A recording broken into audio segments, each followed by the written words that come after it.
നിറവിലേക്ക് സ്വാഗതം. എൻ്റെ ഭൂതകാലം ഇനിമേൽ എനിക്കൊരു പ്രശ്നമല്ല, അത് ദൈവിക കാരുണ്യത്തിൻ്റെതാണ്. എൻ്റെ ഭാവി കാലം ഇനിയും എൻ്റെ പ്രശ്നമായിട്ടില്ല, അത് ദൈവിക പരിപാലനയുടേതാണ്. എന്നെ സംബന്ധിക്കുന്നതും എന്നെ വെല്ലുവിളിക്കുന്നതും ഇന്നാണ്. അത് ദൈവത്തിൻ്റെ കൃപയുടെയും എൻ്റെ ഹൃദയത്തിൻ്റെ ഭക്തിയുടെയും എൻ്റെ സന്മനസ്സിൻ്റെതുമാണ്.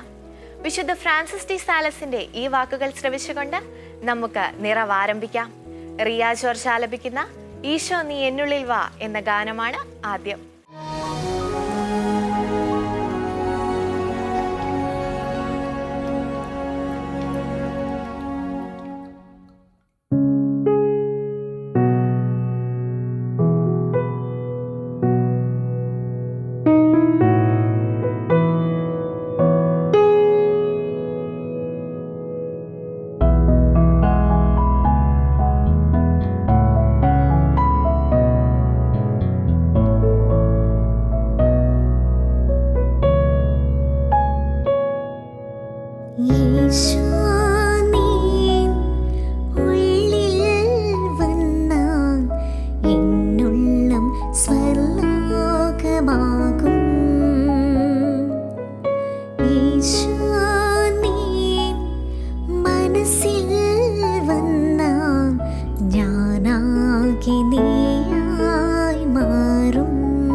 കരത്തിൽ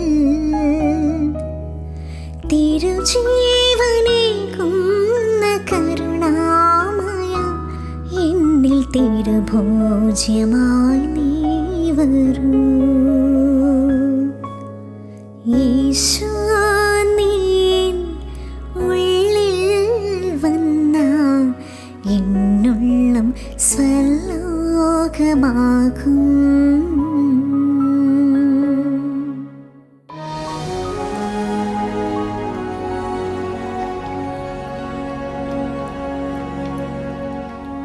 കൂടുതൽ ലഗേജുമായി യാത്ര ചെയ്യുന്നവരെ പറ്റിയാണ് ബ്രദർ സിജു ആലഞ്ചേരി ഇന്ന് നമ്മോട് സംസാരിക്കുന്നത്. കാണാം തോട്ട്സ് ഫോർ ലൈഫ്.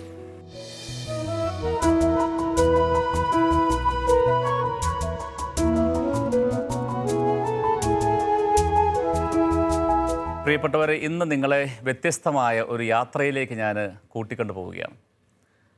മറ്റൊന്നുമല്ല, ഒരു ട്രെയിൻ യാത്രയാണ്. ഒരുപക്ഷെ ട്രെയിനിൽ യാത്ര ചെയ്യാത്ത ആരും തന്നെ, എന്നെ കേൾക്കുന്ന എല്ലാവരും തന്നെ ഒരിക്കലെങ്കിലും ട്രെയിൻ യാത്ര ഹ്രസ്വദൂരമോ ദീർഘദൂരമോ എവിടെയെങ്കിലുമൊക്കെ നമ്മൾ യാത്ര ചെയ്തിട്ടുണ്ട് ട്രെയിനിൽ. എൻ്റെ കൂടെ 5 പേര്, നിങ്ങൾ 5 പേര് ഇപ്പോൾ വരികയാണ്. സങ്കല്പിക്കുക, 5 പാസഞ്ചേഴ്സ്. ഒരാഴ്ചത്തെ ഒരു മാസത്തെ ഭാരത് ദർശൻ ഇന്ത്യ മുഴുവനും ചുറ്റിക്കാണാനുള്ള ഒരു യാത്രയാണെന്നും സങ്കല്പിക്കുക. ഒന്നാമത്തെ ആളുടെ കയ്യിൽ 10 ലഗേജുകളുണ്ട്, 10 പാഴ്സൽസ്. കാരണം വസ്ത്രമുണ്ട്, മറ്റു കാര്യങ്ങളുണ്ട്. കാരണം ഒരു മാസത്തെ ദീർഘ യാത്രയാണ്, ഒരുപാട് കാര്യങ്ങൾ കരുതിയിട്ടുണ്ട്. രണ്ടാമത്തെ പാസഞ്ചർ കയ്യിൽ 8 ലഗേജുകളുണ്ട്, 8 ബാഗ്സ്, 8 പാഴ്സൽസ് ഉണ്ട്. ഇനി മൂന്നാമത്തെ പാസഞ്ചർ വെറും 5 ബാഗുകൾ മാത്രമേ, ലഗേജുകൾ മാത്രമേ എടുത്തിട്ടുള്ളൂ. രണ്ടാമത്തെ ആള് കുറച്ചുകൂടി കുറവാണ്, ഒരു 3 ലഗേജുകൾ. പക്ഷെ അവസാനത്തെ പാസഞ്ചർ കയ്യിൽ ഒരു ചെറിയ ഹാൻഡ് ലഗേജ് മാത്രമേ ഉള്ളൂ. കാര്യമായിട്ട്, കാരണം എവിടെയും ചെന്നാൽ വസ്ത്രം മാറാനും അത് അലക്കിയിടാനും ഒക്കെ സൗകര്യങ്ങളുണ്ട്. ഒത്തിരി പണമോ മറ്റു കാര്യങ്ങളോ കൂടെ കൊണ്ടുപോകേണ്ട, ATM കാർഡും മറ്റു കാര്യങ്ങളും, ഒത്തിരി സൗകര്യങ്ങളുണ്ടല്ലോ. അതുകൊണ്ട് ഈ കെട്ടും പെറുക്കിക്കൊണ്ട് പോകണ്ട എന്ന ധാരണയുണ്ടായിരുന്ന ഒരു പാസഞ്ചർ ഒരു ലഗേജ് മാത്രമേ കയ്യിലുള്ളൂ, ഒരു ചെറിയ ഹാൻഡ് ലഗേജ്. പ്രിയപ്പെട്ടവരെ, നിങ്ങൾക്ക് എൻ്റെ കൂടെ സഞ്ചരിക്കാൻ പറ്റിയെങ്കിൽ പെട്ടെന്ന് മനസ്സിലാക്കാൻ പറ്റും. ഒരിക്കലെങ്കിലും ഇന്ത്യൻ റെയിൽവേയുടെ യാത്രകളിൽ പോയിട്ടുള്ള എല്ലാവർക്കും മനസ്സിലാകും, ഈ 5 പാസഞ്ചേഴ്സിൽ ഏത് യാത്രക്കാരനാണ് ഇന്ത്യൻ റെയിൽവേ പറയുന്ന പ്രകാരം യാത്ര ഏറ്റവും മനോഹരമായിട്ട് ആസ്വദിക്കാൻ പറ്റുക. നിങ്ങളുടെ മനസ്സിൽ പറഞ്ഞു കഴിഞ്ഞു. ഏറ്റവും കുറവ് പാഴ്സൽ ലഗേജ് ബാഗ് കയ്യിലുള്ള അവസാനത്തെ പാസഞ്ചർ. കാരണം എല്ലാ ദിവസവും ഇന്ത്യൻ റെയിൽവേ ഒരു റിമൈൻഡർ ഉണ്ട് യാത്രക്കാരോട്, dear passengers, less luggage more comfort എന്ന് പറഞ്ഞാൽ, ലഗേജുകൾ കുറച്ചാൽ യാത്രയുടെ ആ ഒരു ആസ്വാദ്യത കൂട്ടാൻ പറ്റും. Less luggage more comfort, more luggage less comfort or more discomfort. ലഗേജുകൾ കൂടുന്തോറും പ്രിയപ്പെട്ടവരെ യാത്രകൾ നമുക്ക് ദുഷ്കരമായിട്ട് മാറും. ഏറിയാൽ 70 അല്ലെങ്കിൽ 80, 90-ാം സങ്കീർത്തന പ്രകാരം ഏറിയാൽ 70 അല്ലെങ്കിൽ 80 സ്റ്റേഷൻസ് മാത്രമുള്ള ഒരു ട്രെയിൻ യാത്രയുടെ പേരാണ് ഈ ജീവിതം. നമുക്കെല്ലാം അറിയാം, സങ്കീർത്തനങ്ങൾ 90-ൽ വളരെ മനോഹരമായിട്ട് ഒരു മനുഷ്യൻ്റെ ആയുസ്സിനെ പറ്റി പറയുന്നുണ്ട്. ഏറിയാൽ 70 അല്ലെങ്കിൽ 80, ഇക്കാലം അത്രയും ജീവിതം ക്ലേശപൂർണ്ണമാണ്. ഇനി 80-ൽ കൂടുതൽ ആരെങ്കിലുമൊക്കെ 90 വയസ്സും 100 വയസ്സും അങ്ങനെ ആരെങ്കിലും വീടുകളിലുണ്ടെങ്കിൽ പ്രിയപ്പെട്ടവരെ ഓർത്തോണം, അതൊക്കെ ബോണസ് കാലമാണ്.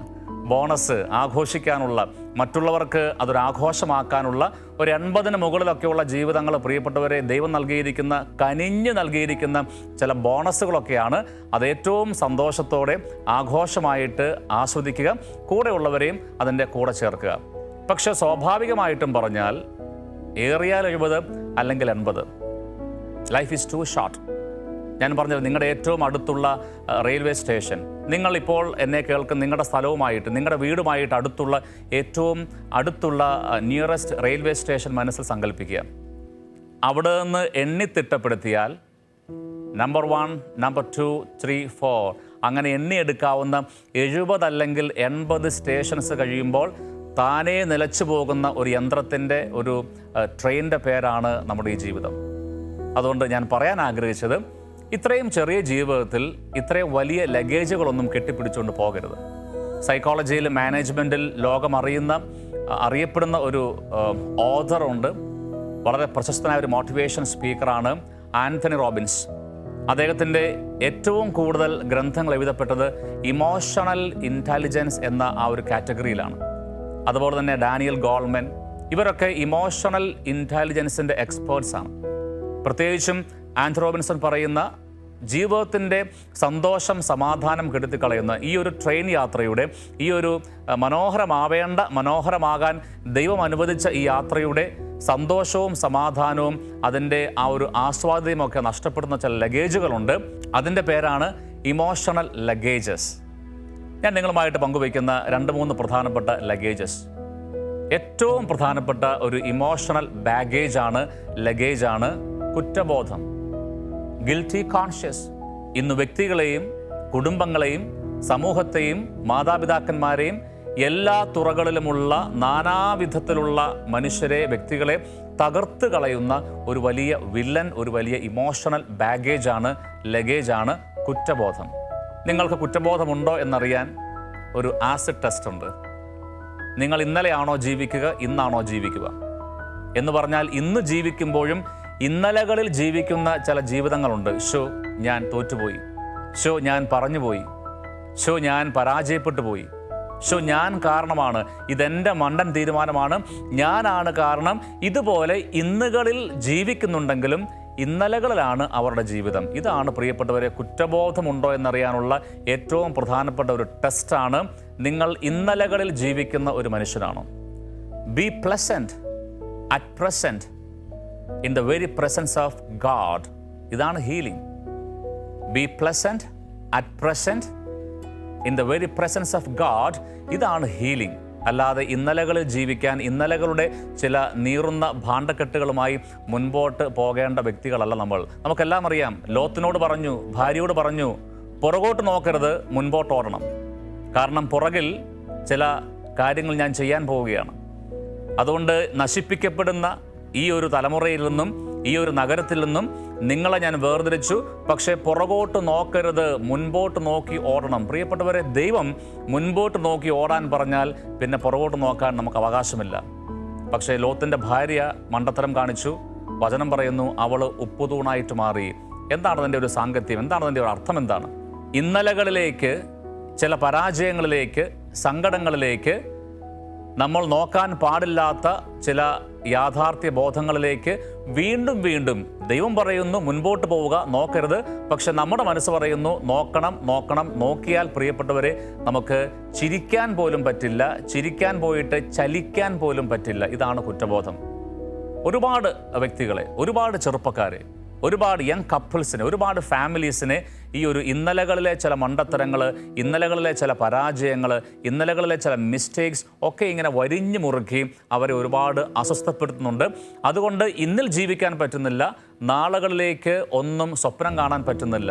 ഇങ്ങനെ ഇഴഞ്ഞ് മുൻപോട്ട് ജീവിച്ചു പോകുന്ന ചില ജീവിതങ്ങൾ. ഇനി രണ്ടാമത്തെ ഒരു ലഗേജാണ് നമ്മൾ പറഞ്ഞു വരിക, less luggage more comfort. Luggage കൂടുന്തോറും ജീവിതത്തിൻ്റെ ആ ഒരു സന്തോഷം, ആ ഒരു കംഫർട്ട് നഷ്ടമാകുന്നു. കുറച്ചുകൂടി ജീവിതം അസ്വസ്ഥമായിട്ട് മാറുന്നു. Less luggage more comfort. അതുകൊണ്ട് ഒന്നാമത്തെ ലഗേജാണ് ഈ കുറ്റബോധം, റിഗ്രറ്റ്. രണ്ടാമത്തെ ഒരു ലഗേജാണ് ഭയം, ഫിയർ. നമുക്കറിയാം, പോസിറ്റീവ് ഫിയർ ഉണ്ട്, നെഗറ്റീവ് ഫിയർ ഉണ്ട്. കുട്ടികളിൽ, പ്രത്യേകം വളർന്നു വരുന്ന കുഞ്ഞുങ്ങളിൽ ചെറിയ പ്രായത്തിൽ കൊടുക്കേണ്ടത് പോസിറ്റീവ് ഫിയർ ആണ്. എന്താണ് പോസിറ്റീവ് ഫിയർ? നെഗറ്റീവ് ഫിയർ ഒരിക്കലും കൊടുക്കരുത്. ഫോർ എക്സാമ്പിൾ, നിങ്ങൾ മാതാപിതാക്കന്മാർ തമ്മിൽ, അപ്പനും അമ്മയും തമ്മിൽ, ഭാര്യ ഭർത്താക്കന്മാർ തമ്മിൽ ഇത്തിരി അസ്വസ്ഥതയുണ്ട്, ഇത്തിരി സൗന്ദര്യപ്പിണക്കമുണ്ട്, താന്നു കൊടുക്കാൻ, സോറി പറയാൻ ബുദ്ധിമുട്ടുണ്ട്.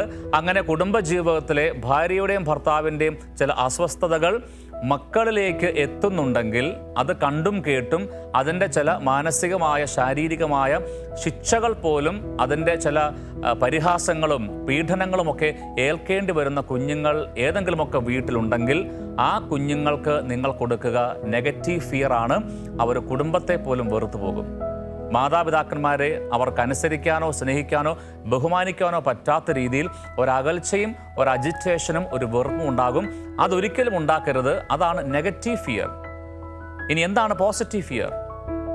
എന്തു ചെയ്യണം, എന്തു ചെയ്യരുത്? ഇത് ഈ കുടുംബത്തിന്, എൻ്റെ കുടുംബത്തിന്, എൻ്റെ പപ്പയ്ക്ക്, എൻ്റെ മമ്മിക്ക് അത് സന്തോഷം കൊടുക്കില്ല. അതുകൊണ്ട് ഇത് ഞാൻ ചെയ്യാൻ പാടില്ല, ഇത് ഞാൻ പറയാൻ പാടില്ല, ഇതിൻ്റെ ദൂഷ്യഫലങ്ങൾ വളരെ വലുതാണ്, ഇതെൻ്റെ കുടുംബത്തെ സഹായിക്കില്ല. ഇതുപോലെയുള്ള നന്മ തിന്മകൾ തിരിച്ചറിയാനുള്ള രീതിയിൽ മക്കൾക്ക് ചെറിയ പ്രായത്തിൽ തന്നെ ഒരു ഭയം കൊടുക്കണം, ഒരു പോസിറ്റീവ് ഫിയർ കൊടുക്കണം. ദൈവഭയം പോസിറ്റീവ് ഫിയർ ആണ്. മാതാപിതാക്കന്മാരെയുള്ള ബഹുമാനത്തിൽ നിന്നുണ്ടാവുന്ന ഭയം അത് പോസിറ്റീവ് ഫിയർ ആണ്. ഈ ഒരു പോസിറ്റീവ് ഫിയർ നമ്മളെ വളർത്തും. അല്ലാത്ത നെഗറ്റീവ് ഫിയർ, പ്രിയപ്പെട്ടവരെ, നമുക്കെന്നും ഒരു ലഗേജാണ്. ഒരുപക്ഷെ സാധാരണ ഒരു മനുഷ്യൻ്റെ ജീവിതത്തിൽ നേരിടുന്ന ഏറ്റവും വലിയ സങ്കടം ഇതാണ്: what others think of me. മറ്റുള്ളവരെന്നെ പറ്റി എന്ത് വിചാരിക്കും? ശരിയല്ലേ? ഇത് വചനം പറയുന്നു, സിൻ ഓഫ് ഒമിഷനാണ്. ചെയ്യേണ്ട നന്മകൾ പോലും ചെയ്യാൻ പറ്റുന്നില്ല. മറ്റുള്ളവർ എന്നെപ്പറ്റി എന്ത് വിചാരിക്കും? എല്ലാവരുടെയും കയ്യടി വേണം, എല്ലാവരെയും സന്തോഷിപ്പിച്ച് എല്ലാവർക്കും വേണ്ടിയുള്ള, എല്ലാവരെയും തൃപ്തിപ്പെടുത്തിയുള്ള ഒരു ജീവിതം. പ്രിയപ്പെട്ടവരെ, മറ്റുള്ളവർ എന്ത് വിചാരിക്കും എന്നുള്ള ആ ഒരു വിചാരത്തിൽ നിന്ന് നമുക്കൊരു ഭയമുണ്ടാകും. അവിടെ ഒരു സിൻ ഓഫ് ഒമിഷനാണ്. ചെയ്യേണ്ട നന്മകൾ പോലും ചെയ്യാൻ പറ്റില്ല, ചെയ്യേണ്ട ശ്രേഷ്ഠമായ കാര്യങ്ങൾ പോലും നമുക്ക് ചെയ്യാൻ പറ്റില്ല. അങ്ങനെ ഭയം ഒരിക്കലും നമ്മളെ തളർത്തിക്കളയരുത്. ഇനി മൂന്നാമത്തെ ഒരു ലഗേജാണ് നിരാശ, ഹോപ്പ്ലെസ്നെസ്, ഡെസ്പെയർ. പ്രിയപ്പെട്ടവരെ, പരിശുദ്ധാത്മാവിനെതിരായിട്ടുള്ള ഏറ്റവും വലിയ പാപം കത്തോലിക്ക സഭ പഠിപ്പിക്കുന്നു, അത് നിരാശയാണ്. എന്താ? എനിക്ക് രക്ഷയില്ല, ദൈവം പോലും കൈവിട്ടു. അതുകൊണ്ടല്ലേ വചനം പറയുന്നു, ആത്മാവിനെ നിർവീര്യമാക്കരുത്. പരിശുദ്ധാത്മാവിനെ, ദൈവം നൽകിയിരിക്കുന്ന ആത്മാവിനെ നമ്മൾ നിരാശയിൽ നിർവീര്യമാക്കരുത്. ഇന്ന് ഒരുപാട് ചെറുപ്പക്കാരിൽ, ഒരുപാട് വ്യക്തികളിൽ ഈ നിരാശയുടെ ദുരാത്മാവ് കടന്നാക്രമിക്കുകയാണ്. എനിക്ക് പ്രതീക്ഷിക്കാനൊന്നുമില്ല, മുൻപോട്ട് പോകാനൊന്നുമില്ല, എല്ലാം തകർന്നടിഞ്ഞു. അതുകൊണ്ട് പ്രിയപ്പെട്ട എന്നെ കേൾക്കുന്നവരെ, ഈ ഒരു 3 ലഗേജുകളാണ്. ഒരുപാട് ലഗേജുകളുണ്ട്. ഈ 3 ലഗേജുകളിൽ നിന്നാണ് ബാക്കി എല്ലാം ഇമോഷണൽ ബാഗേജുകളും ഉണ്ടാവുക. ഏറ്റവും പ്രധാനപ്പെട്ടത് കുറ്റബോധം. കൺഫ്രണ്ട് ചെയ്യണം, ഇന്നിൽ ജീവിക്കണം. ഇതിന് ഏറ്റവും പ്രധാനപ്പെട്ട 2 വചനങ്ങൾ കൂടി ഒന്ന് പങ്കുവെച്ച് ഞാൻ അവസാനിപ്പിക്കുകയാണ്. ഒരിക്കലൊരു പരിശീലന പരിപാടിയിൽ, അത് ബഹുമാനപ്പെട്ട സിസ്റ്റേഴ്സ് ഉണ്ടായിരുന്നു, അച്ഛന്മാരുണ്ടായിരുന്നു, അവർക്ക് വേണ്ടിയുള്ള ഒരു പ്രത്യേക പരിശീലന പരിപാടിയാണ്. ഞാൻ ഒരു പ്രത്യേക ഒരു കൊച്ചു കന്യാസ്ത്രീയെ ഞാൻ പ്രത്യേകം നോട്ടീസ് ചെയ്തു. എന്തോ ദുഃഖഭാരമായിട്ട്, മുഖത്ത് ഒട്ടും സന്തോഷമില്ലാതെ, വല്ലാത്ത ഒരു കരിമേഘം പോലെ, കാർമേഘം പോലെ, മനസ്സിൻ്റെ എന്തോ ഒരു വിങ്ങൽ, ഒരു സങ്കടം മുഖത്ത് കൃത്യമായിട്ടും പ്രതിഫലിക്കുന്നുണ്ടായിരുന്നു. ഞാനൊന്നും മിണ്ടിയില്ല, ചോദിച്ചില്ല. ക്ലാസ് 2-3 ദിവസത്തെ ഒരു തുടർ പ്രോഗ്രാമായിരുന്നു, കുറേ നാളുകൾക്ക് മുൻപാണ്. പക്ഷേ കുറ്റബോധം, ഇമോഷണൽ ഇൻ്റലിജൻസ്, ആന്തരിക മനുഷ്യരെ ബലപ്പെടുത്തണം, അങ്ങനെ പറഞ്ഞ് 2 പ്രധാനപ്പെട്ട വചനങ്ങൾ ഞാൻ ആ ഗ്രൂപ്പിൽ പറഞ്ഞപ്പോൾ അറിയാതെ സിസ്റ്ററിൻ്റെ കണ്ണുകൾ ഇങ്ങനെ കുടുകട ഒഴുകുന്നതായിട്ട് ശ്രദ്ധിച്ചു. ആ വചനം മറ്റൊന്നുമല്ല, പ്രിയപ്പെട്ടവർ, എൻ്റെ ജീവിതത്തിലെ ചില കുറ്റബോധങ്ങളെയും സങ്കടങ്ങളെയും, ചില റിഗ്രറ്റ് ഫീലിങ്ങുകളെയും, ചില നെഗറ്റീവ് ഭയങ്ങളെയും, ചില നിരാശകളെയും ഒക്കെ മാറ്റിമറിച്ച 2 ദൈവത്തിൻ്റെ വചനങ്ങളാണ്. ഞാൻ നിങ്ങളെ ചലഞ്ച് ചെയ്യുന്നു, ഇത് നിങ്ങളെ മാറ്റിയിരിക്കും. അത് മറ്റൊന്നുമല്ല, സങ്കീർത്തനം 69 സങ്കീർത്തനങ്ങൾ 69 നമ്മൾ വായിക്കുന്നുണ്ട്. ദൈവമേ, എൻ്റെ ഭോഷത്വം എല്ലാം അങ്ങ് അറിയുന്നുണ്ട്. എൻ്റെ ഇന്നലകളും, എൻ്റെ മണ്ടത്തരങ്ങളും, എൻ്റെ അജ്ഞതകളും, എൻ്റെ അഹങ്കാരവും, എൻ്റെ അലസതയും, എൻ്റെ ഭോഷത്തരവും, എൻ്റെ വിവരക്കേടും, എല്ലാ ഭോഷത്തരവും, ദൈവമേ, എൻ്റെ ഭോഷത്തരം അങ്ങ് അറിയുന്നുണ്ട്. Then why should I worry? അങ്ങനെയാണെങ്കിൽ ദൈവം എൻ്റെ ഇന്നലകളെ മുഴുവനായിട്ടും അറിയുന്നുണ്ടെങ്കിൽ പിന്നെ അതിൻ്റെ ചില ഭാണ്ഡക്കെട്ടുകളും ലഗേജുകളുമായിട്ട് ഞാൻ എന്തിനാണ് ഇന്നിൻ്റെ സന്തോഷം കളയുക? രണ്ടാമത്തേത് എനിക്കേറെ പ്രിയപ്പെട്ട മറ്റൊരു വചനമാണ്. അത് കുടുംബസ്ഥനായ ജോബിൻ്റെ ഒരു വാക്കാണ്. കഴിഞ്ഞ ഒരു ദിവസത്തെ പ്രതി പോലും എൻ്റെ ഹൃദയം എന്നെ കുറ്റപ്പെടുത്തുന്നില്ല. ജോബ് 27. എൻ്റെ ഹൃദയം കഴിഞ്ഞു പോയ ഒരു ദിവസത്തെ പറ്റി പോലും എന്നെ കുറ്റപ്പെടുത്തുന്നില്ല. ഞാൻ ഈ 2 വചനങ്ങൾ പറഞ്ഞപ്പോൾ പ്രിയപ്പെട്ട നമ്മുടെ സിസ്റ്ററിൻ്റെ കണ്ണുകൾ ഇങ്ങനെ കുടുകുട ഒഴുകുകയാണ്, കണ്ണുനീരാൽ. അവസാനം എനിക്കൊരു ഫീഡ്ബാക്കിൽ എല്ലാവരും ഇൻ റൈറ്റിംഗ് ഒരു ഫീഡ്ബാക്ക് നൽകി. അതിൽ ഈ സിസ്റ്റർ പ്രത്യേകമായിട്ട് എഴുതിയിരുന്നു, ഈ ഒരൊറ്റ വചനം കൊണ്ട് എൻ്റെ ഇന്നലകളിലെ ചില കുറ്റബോധം, അനാവശ്യമായ ചില ഭീതി, ഭയം ചില നിരാശ ഒരു മഞ്ഞുമല പോലെ ഉരുകിപ്പോയത് എനിക്ക് ഫീൽ ചെയ്യാൻ പറ്റി. പ്രിയപ്പെട്ടവരെ, അതുകൊണ്ട് ഈ ലഗേജുകളുമായിട്ട് മുൻപോട്ട് പോകേണ്ട ഗതികേടുകാരല്ല നമ്മൾ. കാരണം എല്ലാം ദൈവം കണ്ടിട്ടുണ്ട്. നമ്മുടെ ഇന്നലകളെല്ലാം, ഭോഷത്രമെല്ലാം ദൈവം കണ്ടിട്ടുണ്ട്. അതുകൊണ്ട് നമ്മുടെ ഹൃദയം കഴിഞ്ഞുപോയ ഒരു ദിവസത്തെ പറ്റി പോലും നമ്മളെ കുറ്റപ്പെടുത്തരുത്. Less luggage, more comfort. കാരണം ഏറിയാൽ 70 അല്ലെങ്കിൽ 80 സ്റ്റേഷൻസ് മാത്രമുള്ള ഈ മനോഹരമായ യാത്ര ജീവിതം ദൈവം ആഗ്രഹിക്കുന്ന രീതിയിൽ സന്തോഷത്തോടെ, ആനന്ദത്തോടെ, അഭിമാനത്തോടെ ജീവിക്കാൻ ദൈവം സഹായിക്കട്ടെ. Thank you very much. God bless you.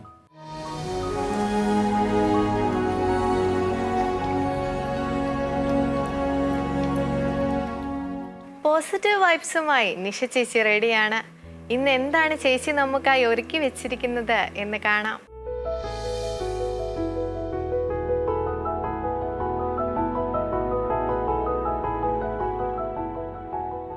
Positive വൈബ്സിലേക്ക് സ്വാഗതം.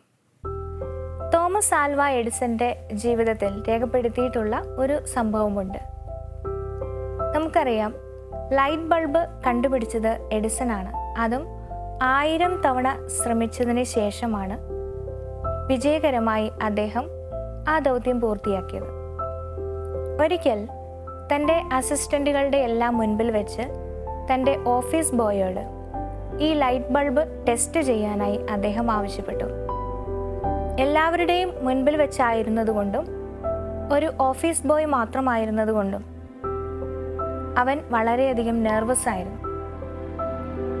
ബൾബ് ടെസ്റ്റ് ചെയ്യുന്നതിനിടയിൽ അവൻ്റെ കയ്യിൽ നിന്ന് ബൾബ് താഴെ വീഴുകയും അത് പൊട്ടുകയും ചെയ്തു. ഓഫീസ് ബോയ് ആയിരുന്ന യുവാവ് വളരെയധികം ഭയപ്പെട്ടു. ഇതോടുകൂടി അവനെ ജോലിയിൽ നിന്ന് എഡിസൺ പറഞ്ഞുവിടും എന്നാണ് അവൻ ചിന്തിച്ചിരുന്നത്. എന്നാൽ 2 ദിവസങ്ങൾക്ക് ശേഷം എഡിസൺ അവനെ വീണ്ടും തൻ്റെ ക്യാബിനിലേക്ക് വിളിച്ചു. അവിടെ പഴയതുപോലെ തന്നെ അദ്ദേഹത്തിൻ്റെ അസിസ്റ്റൻസ് എല്ലാവരും സന്നിഹിതരായിരുന്നു. എഡിസൺ വീണ്ടും ആ യുവാവിനോട് ബൾബ് ടെസ്റ്റ് ചെയ്യുവാനായി ആവശ്യപ്പെട്ടു. 2 ദിവസം കൊണ്ട് എഡിസൺ അത് വീണ്ടും കൺസ്ട്രക്റ്റ് ചെയ്തിരുന്നു. അവിടെ സന്നിഹിതരായിരുന്ന അസിസ്റ്റൻസ് എല്ലാം എഡിസൺ ചെയ്യുന്നത് മണ്ടത്തരമാണെന്നും അവൻ അത് വീണ്ടും പൊട്ടിക്കും എന്നും പറഞ്ഞു. പക്ഷെ എഡിസൺ അവരോട് പറഞ്ഞ മറുപടി ഇങ്ങനെയായിരുന്നു: അവൻ താഴെയിട്ട് പൊട്ടിച്ചെങ്കിലും അത് എനിക്ക് റീകൺസ്ട്രക്റ്റ് ചെയ്യാൻ 1 ദിവസം മാത്രമാണ് വേണ്ടി വന്നത്. ഇനിയും അത് പൊട്ടിയാലും എനിക്കത് തന്നെ ചെയ്യാൻ സാധിക്കും. എന്നാൽ തനിക്ക് സംഭവിച്ച മിസ്റ്റേക്കിലൂടെ അവന് നഷ്ടപ്പെട്ടു പോയ ആത്മവിശ്വാസമുണ്ട്. ഇനിയും ഒരു അവസരം ഒരിക്കലും കൊടുക്കാതിരുന്നാൽ ആ നഷ്ടപ്പെട്ടു പോയ വിശ്വാസം അവന് തിരിച്ചെടുക്കാൻ ഒരിക്കലും സാധിക്കില്ല. നമ്മുടെ ജീവിതത്തിൽ പറ്റിപ്പോയ ചില അബദ്ധങ്ങളെ പ്രതി വീണ്ടും ഒരിക്കലും പരിശ്രമിക്കാതിരിക്കുമ്പോൾ നമ്മുടെ നഷ്ടപ്പെട്ടു പോയ ആത്മവിശ്വാസം വീണ്ടെടുക്കാൻ നമുക്ക് കഴിയാതെ വരും. നമ്മുടേതു മാത്രമല്ല, നമ്മുടെ കൂടെയുള്ളവരുടേതും. ഏൽപ്പിച്ച ചില ഉത്തരവാദിത്തങ്ങൾ നിറവേറ്റാൻ സാധിക്കാതെ പോയതിൻ്റെ പേരിൽ, അല്ലെങ്കിൽ നമ്മൾ ഉദ്ദേശിച്ച പെർഫെക്ഷനിൽ ചെയ്യാൻ പറ്റാതെ പോയതിൻ്റെ പേരിൽ വീണ്ടും ഒരിക്കലും മറ്റുള്ളവരെ ഉത്തരവാദിത്തം ഏൽപ്പിക്കാതിരിക്കുമ്പോഴും, നമ്മൾ സ്വയം ഉത്തരവാദിത്തം ഏറ്റെടുക്കാതിരിക്കുമ്പോഴും, പരിശ്രമിക്കാതിരിക്കുമ്പോഴും നമ്മുടെ തന്നെയും മറ്റുള്ളവരുടെയും ആത്മവിശ്വാസത്തെ വീണ്ടെടുക്കാനുള്ള അവസരങ്ങൾ നിഷേധിക്കുകയാണ് നമ്മൾ ചെയ്യുന്നത്.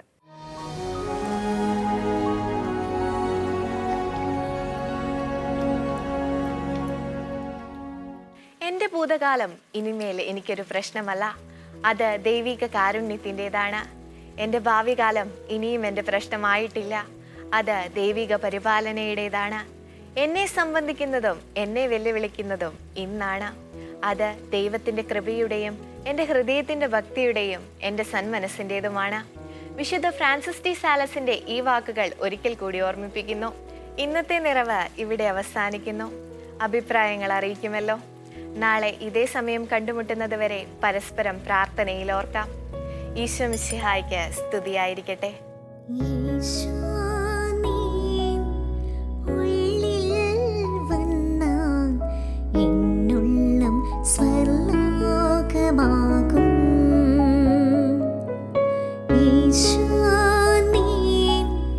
മനസ്സിൽ വന്ന ഞാനാകെ നീ